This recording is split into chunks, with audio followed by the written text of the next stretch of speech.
Hey guys, Kathy Rankin here with your weekly soaps roundup, and well, debate season is upon us. I hope you're enjoying all the arguing. And speaking of arguing, there's plenty of that going on our shows between the characters and me arguing with myself over why I keep getting sucked into these plot lines. Okay, first on The Bold and the Beautiful. Hope and Thomas said I do, but guess what? They don't, because yeah, she still refused to sleep with him.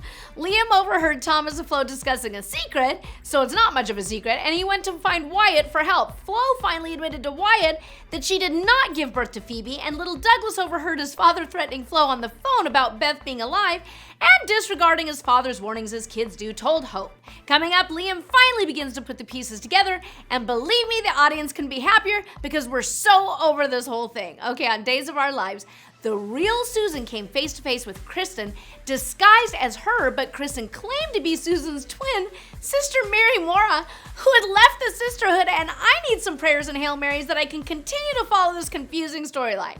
Stefan was ousted as the DiMera CEO, so Gabby proposed she take over, which required marrying him.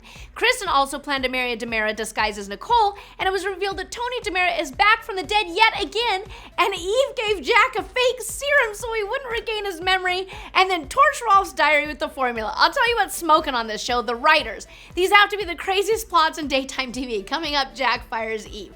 Now, over on General Hospital, viewers learned that years ago, Drew busted Shiloh for selling fuel to the enemy in Afghanistan, and that's what Shiloh doesn't want him to remember. Now, Valentin and Nina schemed to learn what Jax's interest in Cassandra Pierce was by inviting him and Hayden to a dinner party. In prison, Nell learned from her cellmate Harmony that Shiloh's trying to take custody of Wiley, who he believes is his son, but Wiley's really Nell and Michael's child due to her orchestrating a baby swap last year.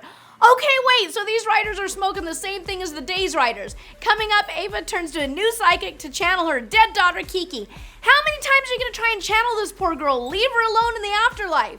Lastly, on The Young and the Restless, the custody hearing for Christian became a shouting match between Adam and Nick, and the judge decided neither would have custody and gave custody to Victoria instead temporarily. Really? We barely ever see Victoria with her own children, and now she's got Adam's?